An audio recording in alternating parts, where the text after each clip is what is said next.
नमस्कार, मैं श्रुति सिंह। स्वागत है आप सभी का इनसाइड झारखंड न्यूज के इस बुलेटिन में। चले जानते हैं आज की खबरों के बारे में।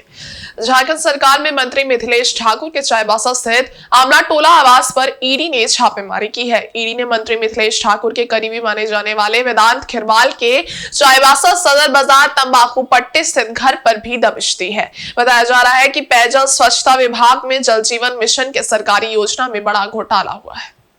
सरकारी योजना के क्रियान्वयन में किए गए अनियमितताओं को लेकर ईडी ने ये कार्रवाई की है। मालूम रहे कि मंत्री मिथिलेश ठाकुर हेमंत सरकार के पहली कड़ी में पेयजल स्वच्छता मंत्री थे।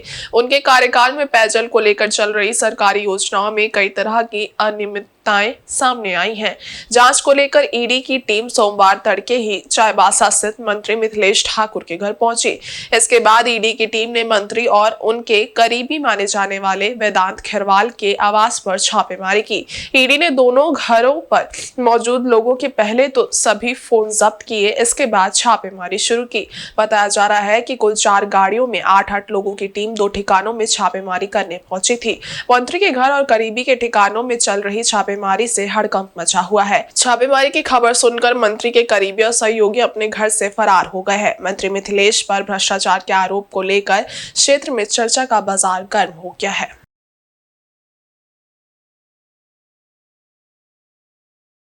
इधर इस मामले में ईडी की टीम ने रांची में भी कई ठिकानों पर दबिश दी। सोमवार की सुबह ईडी की टीम आईएएस मनीष रंजन, मंत्री मिथिलेश ठाकुर के पीएस हरेंद्र सिंह, मंत्री के भाई विनय ठाकुर समेत कई विभागीय इंजीनियर से जुड़े 20 से ज्यादा ठिकानों पर छापेमारी करने पहुंची।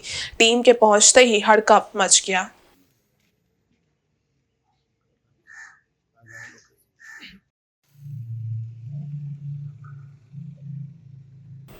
और भाजपा प्रदेश अध्यक्ष एवं पूर्व मुख्यमंत्री बाबूलाल मरांडी ने रविवार को रांची के लालपुर थाना अंतर्गत लौरा कोचा बस्ती में स्वर्गीय रोहित तिर्की के परिजन से उनके घर पर मुलाकात की। इस दौरान उन्होंने शोक व्यक्त करते हुए सांत्वना दी।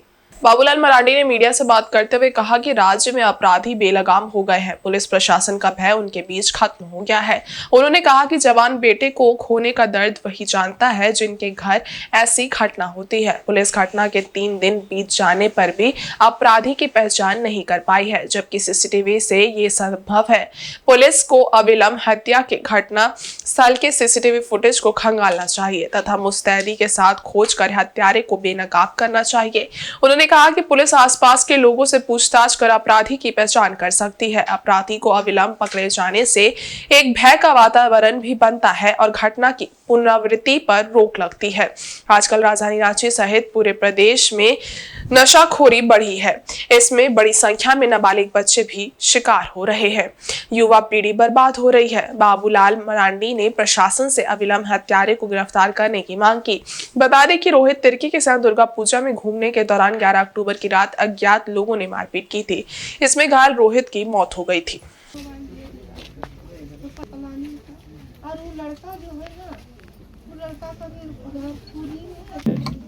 किसी भी घर के नौजवान की हत्या होती है तो उसके परिवार में एक बड़ा माहौल गमगीन रहता है। लेकिन जिस प्रकार से हत्या हुई है और जैसा उस जगह के बारे में लोगों ने बताया, तो मैं कह सकता हूं कि पुलिस प्रशासन को बिना विलंब किए, क्योंकि वहाँ तो जैसे अभी हम सुन रहे थे कई एक उस इलाके में सीसीटीवी कैमरा भी लगा हुआ है, तो हमें लगता है उन सारी चीज़ों को भी लोग खंगाल लेंगे। और फिर जिस प्रकार से रात की घटना है और मेला में लोग घूमते रहते हैं, तो उस आसपास के लोगों ने भी जरूर देखा होगा कि झुंड पर जब कोई भी होगा तो कोई ना कोई चेहरा आ जाएगा इसमें से। और हमें लगता है कि पुलिस प्रशासन को बिना विलंब किए पूजा भी समाप्त हो गया। अब उस अपराधियों को पकड़नी चाहिए। वहीं चक्रधरपुर में रविवार को मां दुर्गा की प्रतिमा विसर्जन के दौरान जमकर बवाल हुआ। इस कारण कई प्रतिमाओं का विसर्जन नहीं हो सका। शहर के इतिहास में ऐसा पहली बार हुआ है जब एक दिन में प्रतिमाओं का विसर्जन संपन्न नहीं हो सका। हालांकि शनिवार को ही कुछ प्रतिमाओं को विसर्जित कर दिया गया था। दरअसल रविवार को चक्रधरपुर की तमाम दुर्गा पूजा कमेटी पुलिस की कार्रवाई से नाराज थे। पुलिस के द्वारा एक पूजा कमेटी के साउंड सिस्टम के वाहन को पकड़ लिया गया था और उसे थाना में रखा गया था। सरकारी आदेश और कोर्ट के फैसले का हवाला देते हुए पुलिस ने साउंड सिस्टम को पकड़ा था। पूजा कमेटी के द्वारा लगातार प्रशासन से साउंड सिस्टम के वाहन को छोड़ने की मांग की जा रही थी, लेकिन पुलिस के द्वारा 6 बजे तक इस पर कोई सकारात्मक फैसला नहीं लिया गया था, जिससे तमाम दुर्गा पूजा कमेटी में असंतोष का माहौल बन गया। सभी पूजा कमेटी चक्रधरपुर के पवन चौक में जमा हुए और चक्रधरपुर पुलिस प्रशासन के खिलाफ जमकर प्रदर्शन किया और नारेबाजी की। इधर गुस्से में आए लोगों की व्यापक भीड़ को देखते हुए पुलिस बल की भी भारी तादाद में तैनाती की गई थी। पूजा कमेटी की मांग थी कि उनके साउंड सिस्टम के वाहन को छोड़ दिया जाए ताकि वे अपना विसर्जन जुलूस निकाल पाए। साथ ही साथ उस पदाधिकारी पर कार्रवाई की जाए जिसने विसर्जन जुलूस के साउंड सिस्टम को जब्त किया है। लोगों के बढ़ते आक्रोश को देखते हुए एसडीओ के आदेश पर साउंड सिस्टम के वाहन को पुलिस ने छोड़ दिया। इधर चाईबासा से एसपी अभियान पारस राणा भी चक्रधरपुर पहुंचे और चक्रधरपुर में बिगड़ते माहौल को संभालने की कोशिश की। पुलिस द्वारा पकड़े गए साउंड सिस्टम के वाहन को पुलिस द्वारा छोड़ दिया गया और पूजा कमेटी को सौंप दिया गया। इसके बाद रात 9 बजे सबसे पहले आदि पूजा कमेटी के द्वारा पारंपरिक रूप से मशाल जुलूस के साथ मां दुर्गा की प्रतिमा को कंधे पर उठाकर विसर्जित किया गया। इस जुलूस को नदी घाट पहुंचने में रात के 2:30 बज गए। पुलिस और प्रशासन रविवार को सभी 22 पूजा पंडालों का विसर्जन करवाने में नाकाम रही। सोमवार को बाकी बचे प्रतिमाओं का विसर्जन किए जाने की उम्मीद है।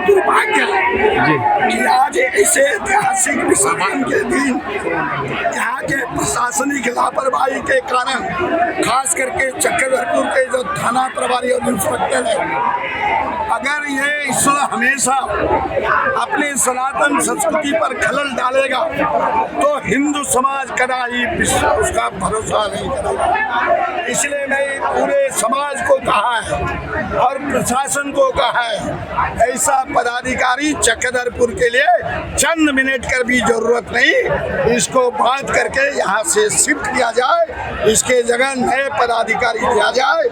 डीजे आ गया है, अब प्रशासन की सब अपना अपना पंडाल में तैयारी करेंगे। इधर जमशेदपुर के बागुन हाथों फुटबॉल मैदान में श्री श्री सार्वजनिक रावण दहन कमेटी द्वारा आयोजित भव्य रावण दहन कार्यक्रम में लोगों की भारी भीड़ उमड़ी। हर साल की तरह इस बार भी बुराई पर अच्छाई की जीत के इस पर्व को बड़े उत्साह और धूमधाम से मनाया गया। इस समारोह में सांस्कृतिक कार्यक्रमों का भी आयोजन किया गया, जिसने उपस्थित जनसमूह को मंत्रमुग्ध कर दिया। कार्यक्रम में मुख्य अतिथि भाजपा के पूर्व प्रदेश प्रवक्ता अमरप्रीत सिंह काले, विशिष्ट अतिथि के रूप में समाज सेवी विकास सिंह और मनीष उपस्थित थे। अमरप्रीत सिंह काले ने अपने संबोधन में रावण जैसे विद्वान व्यक्ति के अहंकार को उसकी बुराई का प्रतीक बनने का कारण बताया और उन्होंने सभी को एक अच्छा इंसान बनने के लिए प्रेरित किया। वहीं अन्य अतिथियों ने भी अपने विचार साझा किए और कहा कि अच्छाई की राह पर चलते हुए हमें अपने जीवन से बुराइयों को मिटाना चाहिए। इस कार्यक्रम को देखने के लिए हजारों की संख्या में लोग पहुंचे थे, जहां खूब आतिशबाजी भी हुई।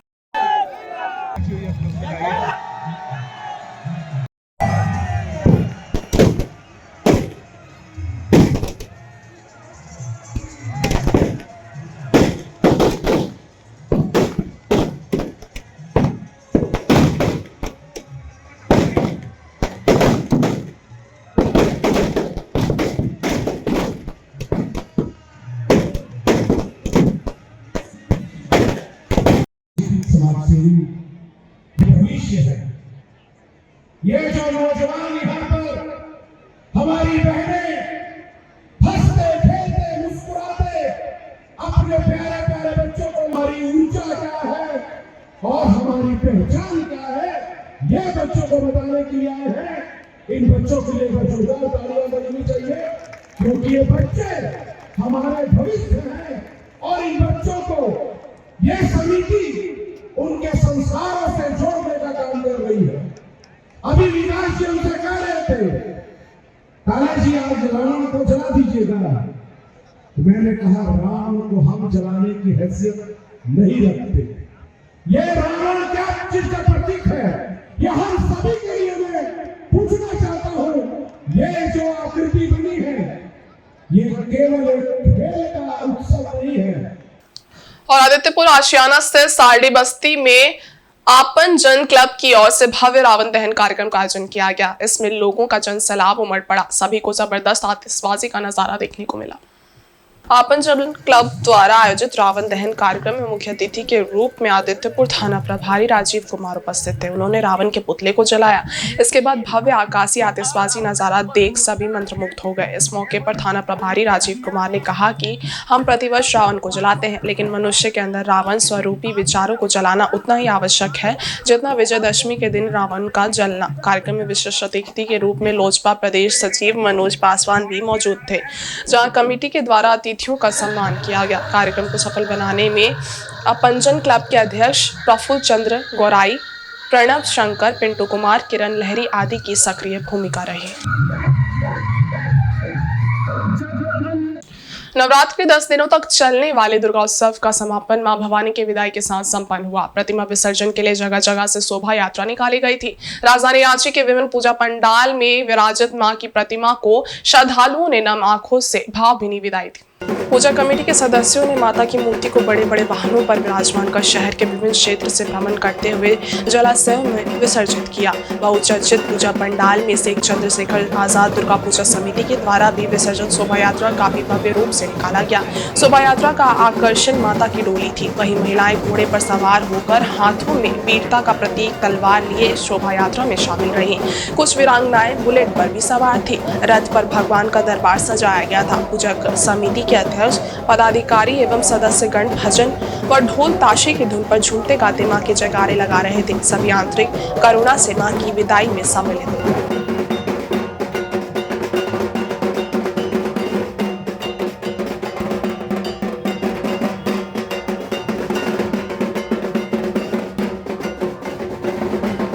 और पूर्वी सिंहभूम जिले के धालबुमगढ़ प्रखंड के कनास पंचायत से छोड़िया स्वर्णरेखा पंपू घाट पर पुल निर्माण का शिलान्यास रविवार को मंत्री रामदास सोरेन और सांसद विद्युत वरण महतो ने किया। इस मौके पर ग्रामीणों ने आदिवासी पारंपरिक तरीके से अतिथियों का स्वागत किया। मुख्यमंत्री ग्राम सेतु योजना से 14 करोड़ 43 लाख की लागत से पुल का निर्माण होगा। पुल का निर्माण हो जाने से मुसाबनी और धालबुमगढ़ के बीच सीधा संपर्क हो जाएगा। लोगों को एनएच तक आने में सुविधा होगी। मंत्री और सांसद ने कहा कि लंबे समय से ग्रामीण पुल निर्माण की मांग कर रहे थे। पुल निर्माण होने से डुमरिया मुसाबनी से धालबुमगढ़ एनएच तक की दूरी काफी कम हो जाएगी। इस मौके पर ग्रामीण काफी खुश दिखाई दिए। शिलान्यास कार्यक्रम में झामुमो के जगदीश भगत, कालीपत गौराई, मुखिया विक्रम टुडू समेत बड़ी संख्या में पार्टी कार्यकर्ता व ग्रामीण उपस्थित थे।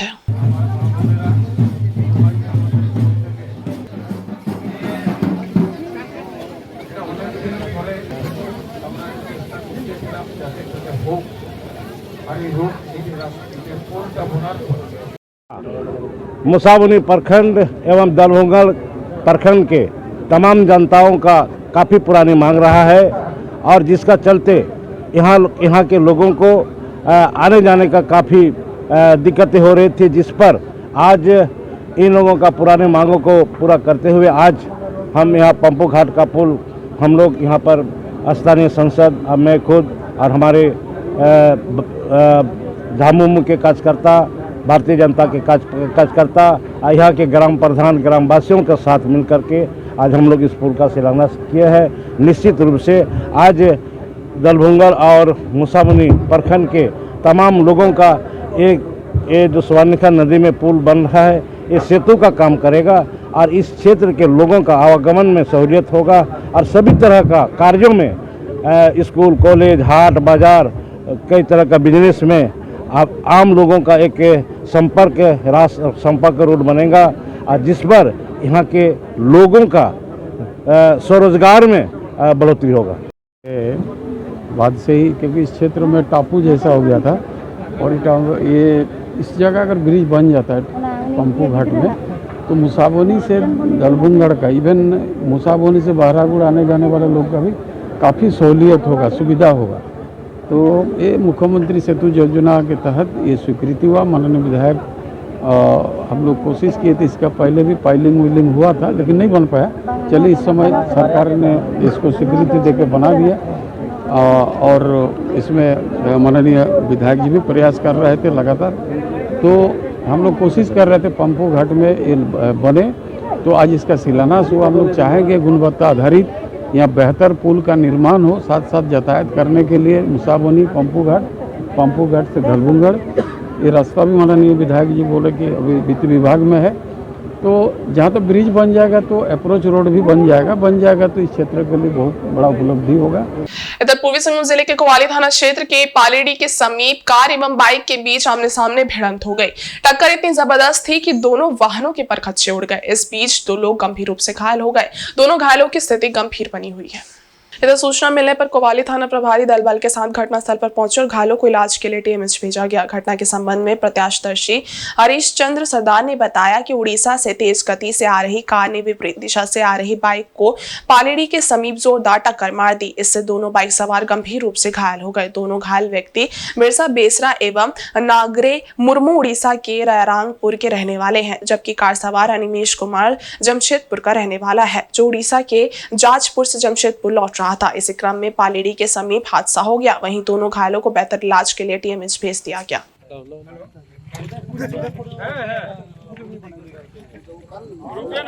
ये बहुत तेज उड़ीसा से कार इतना रफ्तार से आ रहा था, यानी कि 80-90 में आ रहा था, और ये जो बाइक वाला जो ये झारखंड से उड़ीसा जा रहा था, लेकिन ये रोड में इतना गड्ढा है कि उसका गड्ढा में कूद गया, लेकिन सीधा लोग सीधी भिड़ंत हो गया।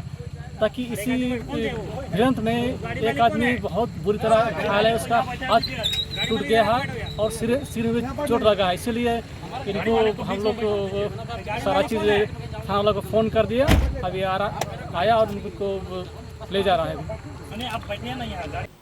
राज्य में होने वाले विधानसभा चुनाव को लेकर सभी राजनीतिक दलों की ओर से तैयारी शुरू कर दी गई है। इसी कड़ी में सत्ताधारी दल झारखंड मुक्ति मोर्चा ने सोमवार को रांची में पार्टी केंद्रीय समिति की विस्तारित बैठक बुलाई है।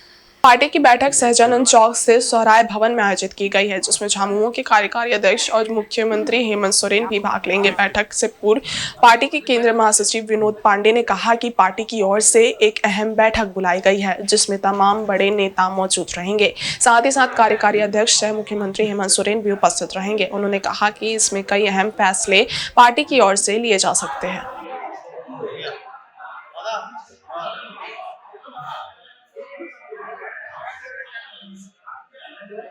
बिल्कुल महत्वपूर्ण है, चुनाव का समय है और ऐसे समय में पार्टी की केंद्रीय समिति की विस्तारित बैठक हो रही है। निश्चित रूप से इस बैठक का महत्व इसलिए भी ज़्यादा है कि हमारा जो सांगठनिक जो ढांचा है उसको और हम कैसे धारदार बनाएं, कैसे मजबूत बनाएं, इस विषय पर भी चर्चा होगी। वर्तमान में जो राजनीतिक परिस्थिति है और विधानसभा का चुनाव अभी सामने हम लोगों के है, तो इन सारे विषयों पर चर्चा होगी और उसके बाद में जो भी निर्णय होगा उस निर्णय से फिर आप लोगों को कुछ राजनीतिक बिल्कुल बैठक है केंद्रीय समिति की, तो राजनीतिक प्रस्ताव तो पास होंगे ही, सांगठनिक प्रस्ताव भी पास होंगे और जो विधानसभा चुनाव है उस चुनाव को लेकर के विशेष चर्चा होगी और इसलिए ये बैठक आज बहुत महत्वपूर्ण है। इधर जमशेदपुर के बागबेड़ा थाना अंतर्गत कीताडीग वाला पट्टी निवासी 27 वर्षीय रोहित कुमार सिंह की अज्ञात अपराधियों ने गोली मारकर हत्या कर दी। रोहित स्कूल वैन चलाता था। इस घटना से पूरे क्षेत्र में सनसनी फैल गई है। पुलिस मामले की छानबीन में जुटी है। बताया जाता है कि रोजाना की तरह रोहित रविवार की रात में अपने घर के पास ही स्थित खटाल में सोया था। सुबह परिजनों ने उसे लहूलुहान अवस्था में पाया। तत्काल उसे इलाज के लिए टाटा मुख्य अस्पताल ले जाया गया, जहां जांच के बाद डॉक्टरों ने उसे मृत घोषित कर दिया। रोहित कुमार सिंह की हत्या के बाद बस्ती में दहशत का माहौल है। सूचना पाकर पुलिस भी मौके पर पहुंची और अपराधियों का पता लगाने में जुटी है। पुलिस रोहित सिंह के परिजनों के साथ दोस्तों से भी पूछताछ कर रही है, ताकि रोहित की किसी से दुश्मनी का पता चल सके, क्योंकि रोहित कुमार सिंह का कोई आपराधिक रिकॉर्ड नहीं है। घटनास्थल की छानबीन में पुलिस को एक खोखा भी मिला है। दूसरी ओर पुलिस एक को हिरासत में लेकर पूछताछ कर रही है। परिजनों ने बताया कि रात में उन्हें गोली की भी आवाज नहीं सुनाई दी।